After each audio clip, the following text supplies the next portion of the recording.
कैसा फील होता है जब आप दिन रात पढ़ते हो लेकिन फिर भी आपका वो दोस्त आपसे ज्यादा मार्क्स लेकर आ जाता है जो तुमसे 10 गुना कम पढ़ता था।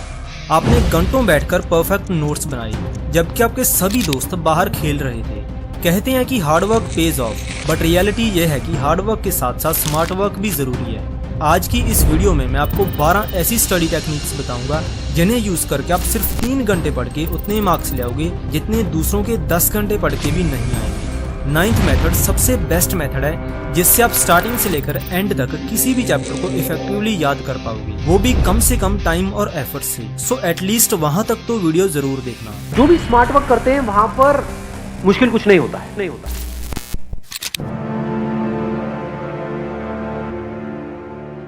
सपोज ये 2 स्टूडेंट्स एक दिन में 6 घंटे सेल्फ स्टडी करते थे। दोनों इक्वल टाइम के लिए स्टडी करते थे, लेकिन फिर भी इन दोनों के मार्क्स में जमीन आसमान का फर्क था।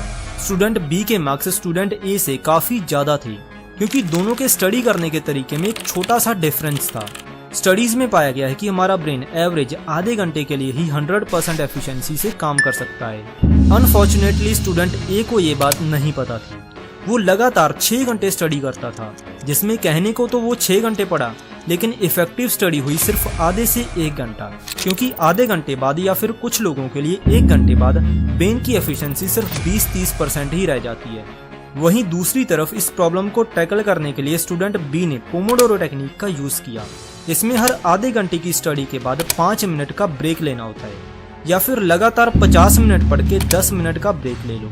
इस ब्रेक में ब्रेन रिचार्ज होगा और इसकी एफिशिएंसी दोबारा 100% हो जाएगी। इस स्टडी ब्रेक वाले पैटर्न से स्टडी करने के बाद 6 घंटों में से 5.5 घंटे इफेक्टिव स्टडी होगी। लेकिन प्रॉब्लम यह है कि 10 में से सिर्फ 1-2 स्टूडेंट्स ही इस टेक्निक को सही से यूज कर पाती हैं, क्योंकि अगर ब्रेक में कुछ ऐसा करने लग गए जिससे ब्रेक 5 मिनट से 5 घंटे की हो जाए तो इसका कोई फायदा नहीं है। इसलिए ब्रेक में कोई भी हाई डोपामिन वाली एक्टिविटी मत करना।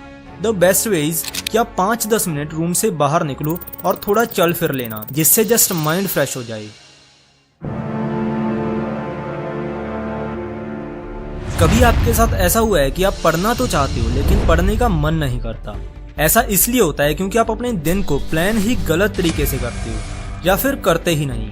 अगर आप अपने दिन को सही तरीके से प्लान नहीं करोगे तो पिछली टेक्निक यूज करने का भी कोई फायदा नहीं है। सपोज स्टूडेंट ए और स्टूडेंट बी दोनों पोमोडोरो टेक्निक से स्टडी करते हैं, लेकिन डिफरेंस ये है कि स्टूडेंट ए सुबह उठने के बाद पहले फोन उठाएगा, गेम वगैरह खेलेगा और फिर आधा दिन वेस्ट करने के बाद स्टडी करेगा।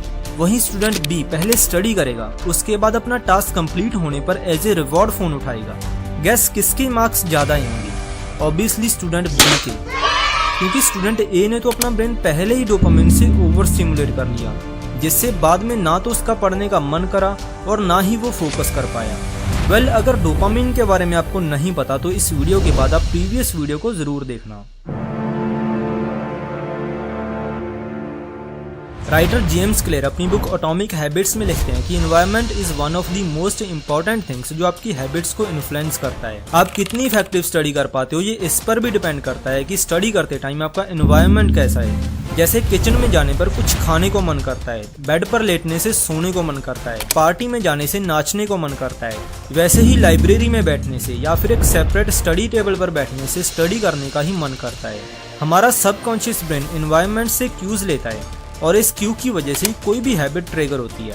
इसलिए आपको अपने ब्रेन को ट्रेन करना होगा कि स्टडी करते टाइम आप हमेशा स्टडी टेबल पर बैठकर ही स्टडी करो। कहने का पॉइंट यह है कि स्टडी के लिए एक सेपरेट प्लेस होनी चाहिए। ऐसा नहीं है कि वहीं पर बैठकर स्टडी कर रहे हो और वहीं पर खा रहे हो और वहीं पर फोन देख रहे हो। कभी कभी कुछ कॉन्सेप्ट्स ऐसे होते हैं जो हमें सालों तक याद रहते हैं, लेकिन कुछ चीजें जितनी भी कोशिश कर लें याद ही नहीं होती। किसी भी इन्फॉर्मेशन को याद करने के लिए सबसे पहले हमें ये पता होना चाहिए कि वो एक फैक्ट है या फिर कॉन्सेप्ट। जैसे अगर मैं आपसे पूछूं वर्ल्ड वॉर 2 कब हुआ, तो आप में से कुछ को याद होगा और कुछ को नहीं, क्योंकि ये एक फैक्ट है। वेयरएज अगर आपको पूरा कॉन्सेप्ट आता हो, यानी वर्ल्ड वॉर 2 कैसे हुआ, क्यों हुआ और किसने स्टार्ट किया, तो फैक्ट भी इजिली याद हो जाएंगे। फॉर एग्जाम्पल वर्ल्ड वॉर 1 खत्म होने के बाद 1919 में ट्रीटी ऑफ वर्साइलेस साइन हुई। On the 28th of June 1919, the Treaty of Versailles was signed. इस ट्रीटी ने जर्मनी को इतना पनिश किया कि उनका इकोनॉमी कोलैप्स कर गया। फिर एक एक्सट्रीमिस्ट सोच वाले लड़के अडोल्फ हिटलर ने अपने देश को संभालने का जिम्मा लिया। That I have walked, that I have advocated for you in these years. I have spent my time in service of my people. लेकिन हिटलर ने वो तरीका अपनाया जो किसी ने सोचा भी नहीं था। हिटलर ने पोलैंड पर अटैक कर दिया। बस यही अटैक वर्ल्ड वॉर 2 का स्टार्टिंग पॉइंट बना और 1939 में वर्ल्ड वॉर 2 स्टार्ट हुई, जो कि 1945 तक चली। अब अगर आपको कॉन्सेप्ट समझ में आया कि ये वॉर कैसे स्टार्ट हुआ, तो 1939 का ईयर हमेशा याद रहेगा। फैक्ट्स बिल्कुल यूजलेस हैं अगर आपको कॉन्सेप्ट्स नहीं पता। फैक्ट्स मीनिंगफुल तभी होंगे अगर उससे रिलेटेड कॉन्सेप्ट पता होगा। फॉर एग्जाम्पल, अब मैं एक एक करके 13 लेटर्स बोलूंगा। मेरे रुकने पर आपको सेम ऑर्डर में ये 13 लेटर्स याद करके बोलने होंगे। So ready? Y T R H A U S T D P A Y H। अब वीडियो पॉज करो और याद करने की कोशिश करो। क्या हुआ, नहीं याद हुए? कोई बात नहीं, अब इनको सुनो। मैं दोबारा 13 लेटर्स बोलूंगा, लेकिन इस बार आपको पक्का याद हो जाएंगे, तो ध्यान से सुनना। H A T P Y T H U R S D A Y। अब इनको रिपीट करो।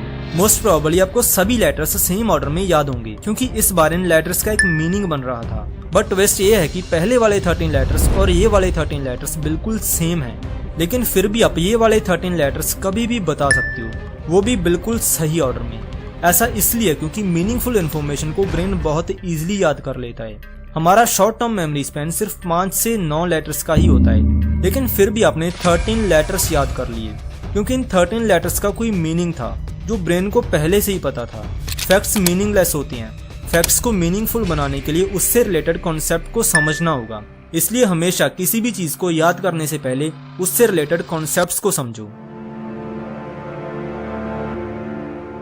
Most of the students study करते टाइम सुपरफिशियल थिंकिंग करते हैं, जिसकी वजह से कुछ भी अच्छे से याद नहीं होता। लेकिन ये सुपरफिशियल थिंकिंग है क्या?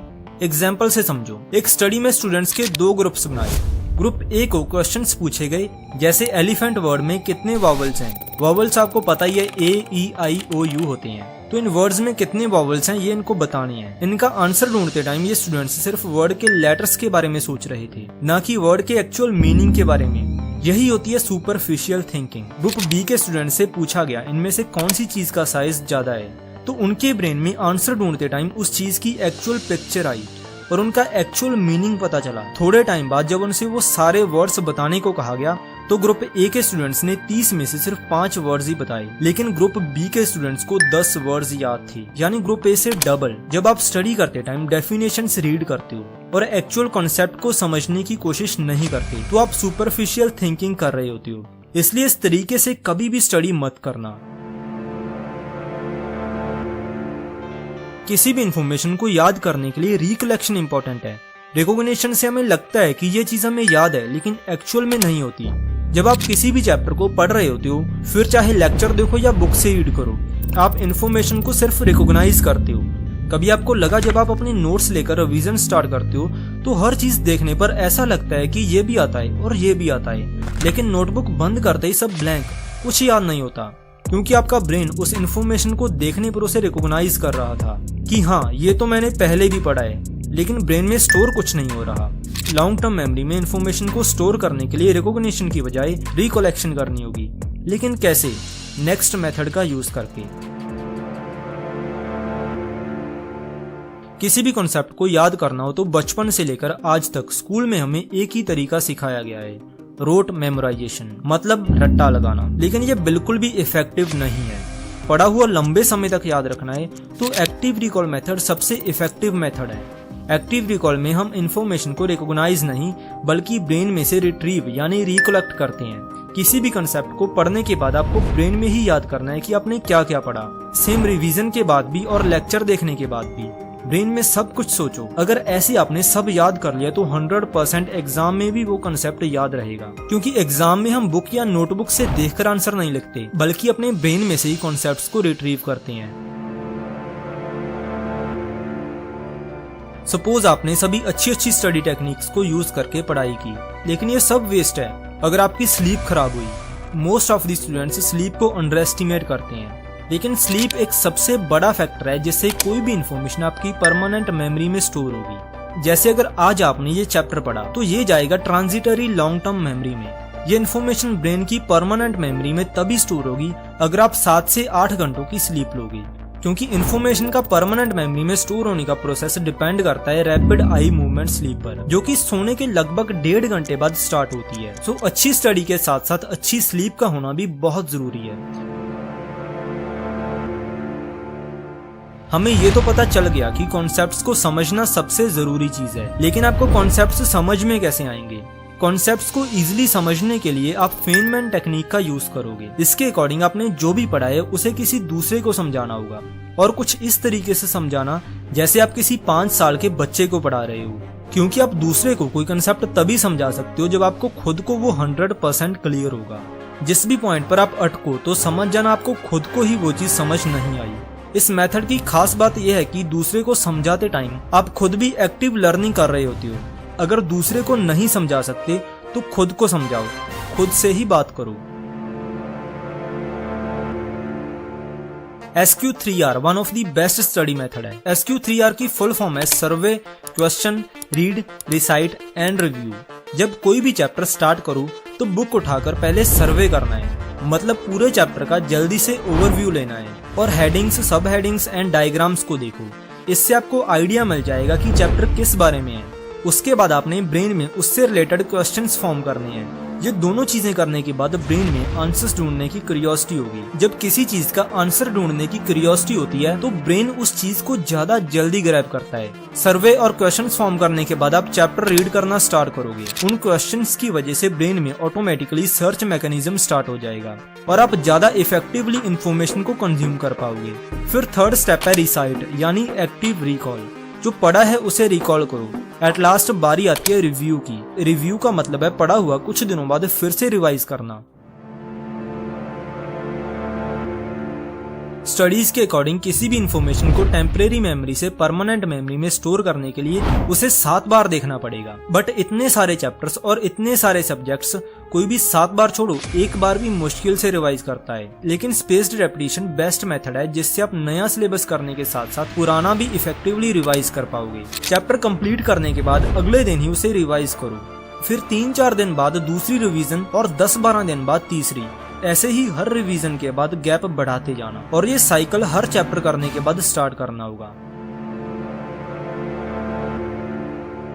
कॉम्प्लेक्स इन्फॉर्मेशन को याद करने के लिए हम जो शॉर्टकट्स बनाते हैं उन्हें निमोनिक्स कहते हैं। निमोनिक्स एक ऐसा सिस्टम है जो किसी भी इन्फॉर्मेशन को रिकॉल करने में हेल्प करता है। फॉर एग्जाम्पल, अगर आपको लाइट के 7 प्राइमरी कलर्स याद करने हैं तो उसके लिए निमोनिक है विबग्योर। एक और एग्जाम्पल की बात करें तो ये बताओ कि हार्ट के लेफ्ट एट्रियम और राइट एट्रियम में से कौन से में ऑक्सीजनेटेड ब्लड और कौन से में डीऑक्सीजनेटेड ब्लड होता है। इसका आंसर है लेफ्ट एट्रियम में ऑक्सीजनेटेड ब्लड और राइट में डीऑक्सीजनेटेड ब्लड।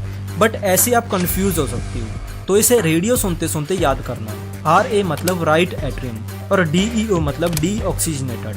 अब इसे आप कभी भी नहीं भूलोगे। Well that's today's video guys. इस वीडियो के हैंड रिटन नोट्स में टेलीग्राम चैनल पर अपलोड कर दूंगा। आई होप आप इन टेक्निक्स को यूज करोगे और कुछ दिनों बाद रिजल्ट्स कमेंट सेक्शन में बता के जाना। अगर किसी मेथड या टेक्निक पर डेडिकेटेड वीडियो चाहिए तो वो भी कमेंट सेक्शन में बता सकते हो। तब तक आप राइट वीडियो पर क्लिक करके डोपामिन डिटॉक्स का चैलेंज कंप्लीट करो। Thank you and have a nice day.